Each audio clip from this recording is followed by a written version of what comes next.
Château Arnoux-Saint-Auban est une commune française, située dans le département des Alpes de Haute-Provence, en région Provence-Alpes-Côte d'Azur. Le territoire de la commune est densément occupé à l'époque antique. Sa position favorable sur les rives de la Durance, est sur une route fréquentée, motive l'implantation d'un château, nommé d'après l'un de ses premiers châtelains. Château Arnoux, provisoirement Roche-Arnoux, sous la Révolution, reste une simple commune rurale jusqu'au début du XXe siècle.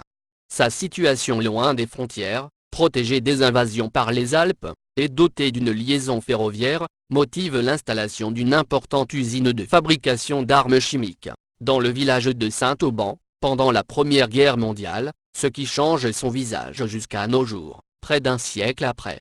Aujourd'hui, le nom de la commune tient compte de cette dualité, village médiéval d'un côté, ville industrielle de l'autre, dont l'usine Arkema fait courir des risques nombreux, depuis les premières pollutions de la Durance, mais apporte la prospérité à tout le canton.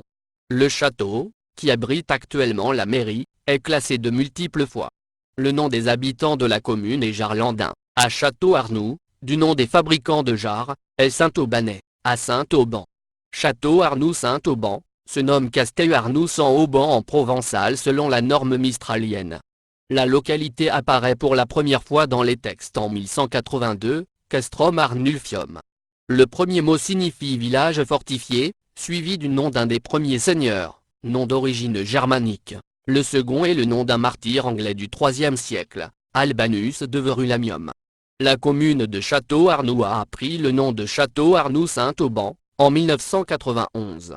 Cette commune est concernée par presque tous les risques majeurs connus.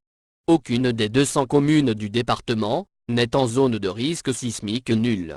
Le canton de Volonne, auquel appartient Château-Arnoux-Saint-Auban, est en zone AB, risque faible, selon la classification déterministe de 1991, basée sur les séismes historiques, et en zone 4, risque moyen, selon la classification probabiliste, de 2011.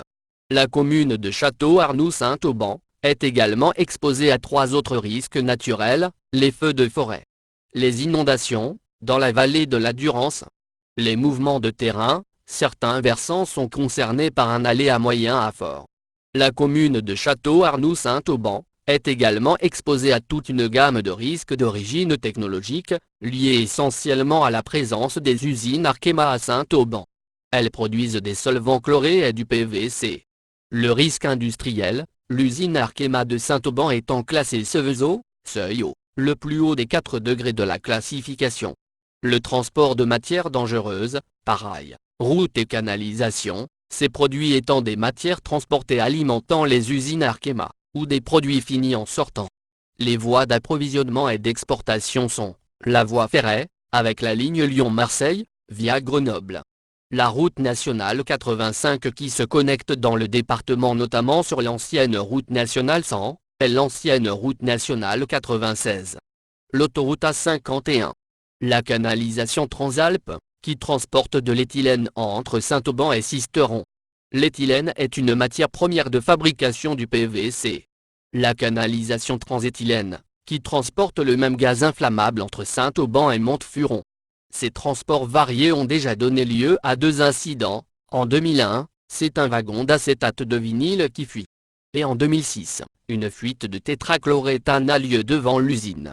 Outre ces risques d'origine technologique liés à l'usine Arkema, la commune est concernée par un autre risque lié au transport de produits dangereux par canalisation. Le gazoduc transportant du gaz naturel dans toute la vallée de la Durance traverse la commune et constitue donc un facteur de risque supplémentaire.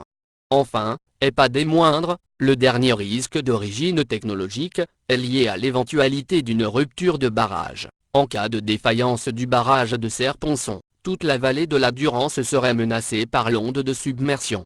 Le plan particulier d'intervention, préparé en prévision d'accident à l'usine Arkema, concerne 8 communes, y compris Château-Arnoux-Saint-Auban, Volonne, Châteauneuf-Val-Saint-Donat, L'Escale, Montfort, Malijai, Perruy, et Lemay.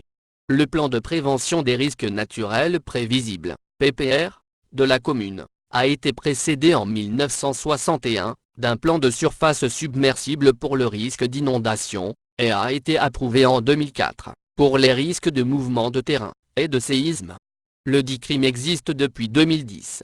Les tremblements de terre ressentis de la manière la plus sensible dans la commune sont ceux du 8 janvier 1953, avec une intensité macrosismique ressentie dans la commune de 4, sur l'échelle MSK, et avec Mirabeau pour épicentre.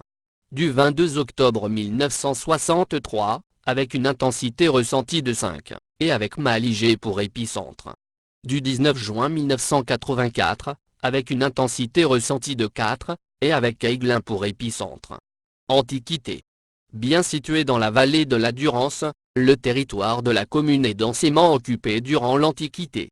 Son territoire fait partie de celui des Sogiontiques, Sogioncie, dont le territoire s'étend du sud des Baronnies, à la Durance. Les Sogiontiques sont fédérés aux Vaucons, et après la conquête romaine, ils sont rattachés avec eux, à la province romaine de Narbonnaise. Au IIe siècle, ils sont détachés des Vaucons, et forment une civita distincte, avec pour capitale Segustero, c'est-à-dire Sisteron. Moyen-Âge. Alors que le sud-est de la Gaule était une terre burgonde, le roi des Ostrogoths, Théodoric le Grand, fait la conquête de la région entre la Durance, le Rhône et l'Isère en 510. La commune dépend donc brièvement à nouveau de l'Italie, jusqu'en 526. En effet, pour se réconcilier avec le roi burgonde Gondemar III, la régente ostrogoth, Amalazonte, lui rend ce territoire. La localité apparaît pour la première fois, dans les chartes en 1182, Castrum Arnufum, le village étant alors situé sur la colline Saint-Jean. En 1129, le comte de Forcalquier, Bertrand Ier de Forcalquier, s'empare du castrum, qui appartenait aux Entrevennes-Misons. Les habitants avaient refusé de payer l'albergue, tirant profit des guerres Beaux V, pour se dire inféodés au comte de Barcelone. Au XIIe siècle, l'abbaye Saint-André de Villeneuve-les-Avignon y possédait l'église Saint-Pierre de la Durance, et en percevait les revenus. Le 29 juin 1220, les accords de Mérargues sont signés entre Guillaume de Sabran et Raymond Béranger IV de Provence, au sujet du comté de Forcalquier, qu'ils se disputaient. Le nord du comté, de Forcalquier incluse jusqu'au Buëch, alla au comte de Provence, moins quelques enclaves comme Château-Arnoux, qui resta à Guillaume de Sabran. Le fief dépendait des Dagoules au XIVe siècle, avant de passer au Gland de Vesse, XVe siècle, puis au Foresta, XVIe siècle, puis enfin aux Lombards, qui ajoutent de Château-Arnoux à leur nom. La communauté relevait de la viguerie de Sisteron. Temps moderne. Lors des guerres de religion, les ducs de Lesdiguières et de la Valette s'y rencontrent en 1588, afin de pacifier la région. Révolution et Empire. Durant la Révolution française, pour suivre le décret de la Convention, du 25 Vendémiaire en 2, invitant les communes ayant des noms pouvant rappeler les souvenirs de la royauté, de la féodalité ou des superstitions, à les remplacer par d'autres dénominations, la commune change de nom pour Roche-Arnoux. En 1793, le château est mis aux enchères pour démolition, même si les travaux ne sont pas menés à terme. Les 5 tours sont cependant abaissées à cette époque. Au XIXe siècle. En 1829, la construction d'un pont suspendu est destinée à doubler l'antique pont de la Baume de Sisteron, plus en amont. Sa construction s'achève en 1833, mais les chaînes de suspension rompent lors de l'épreuve de charge, avec 10 mètres cubes de gravier en sac, déposés sur le tablier. Il est finalement mis en service en 1836, son tablier mesure 114 mètres de long. Le coup d'État du 2 décembre 1851, commis par Louis-Napoléon Bonaparte, contre la Deuxième République, provoque un soulèvement armé dans les Basses-Alpes, en défense de la Constitution. Après l'échec de l'insurrection, une sévère répression poursuit ceux qui se sont levés, pour défendre la République. 21 habitants de Château-Arnoux-Saint-Auban, dont une femme, sont traduits devant la commission mixte, la majorité étant condamnée à la déportation en Algérie. Comme de nombreuses communes du département, Château-Arnoux se dote d'une école bien avant les lois Jules Ferry. En 1863, elle en possède déjà une qui dispense une instruction primaire aux garçons, au chef-lieu. La même instruction est donnée aux filles, bien que la loi Fallou, 1851, n'impose l'ouverture d'une école de filles qu'aux communes de plus de 800 habitants. La commune profite des subventions de la deuxième loi d'Urieu, 1877, pour rénover son école. Au XXe siècle, une annexe du camp des Milles, camp de travailleurs, est implantée à Saint-Auban. L'usine Péchinet est la cible de sabotage, par l'armée secrète, le 6 novembre 1943, par les francs-tireurs et partisans, FTP, résistants communistes, le 19 janvier 1944, journée d'action nationale. L'armée secrète sabote encore des pylônes électriques, le 4 décembre 1943, et le 10 mai 1944.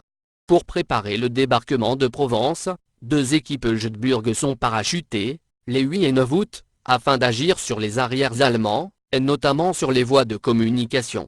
Disposant du soutien de 3000 FFI, elles prennent le contrôle de la RN 96, qui permet de remonter la vallée de la Durance, de Manoscaven.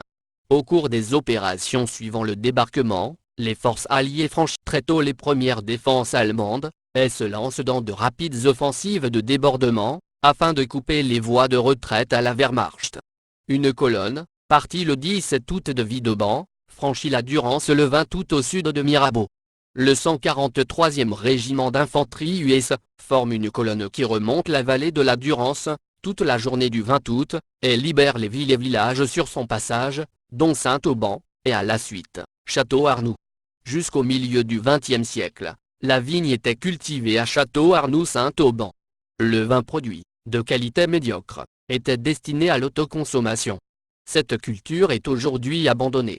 En 1959, le pont suspendu, vieux de 123 ans, est fermé, après avoir subi de grosses réparations, en 1899 et 1919. Il est remplacé par le pont-barrage de l'Escale. Comme d'habitude, ce texte est interprété par Mathieu, ma petite voix de synthèse préférée, utilisée avec Text Speaker 3. Mes sources proviennent notamment de Wikipedia.com.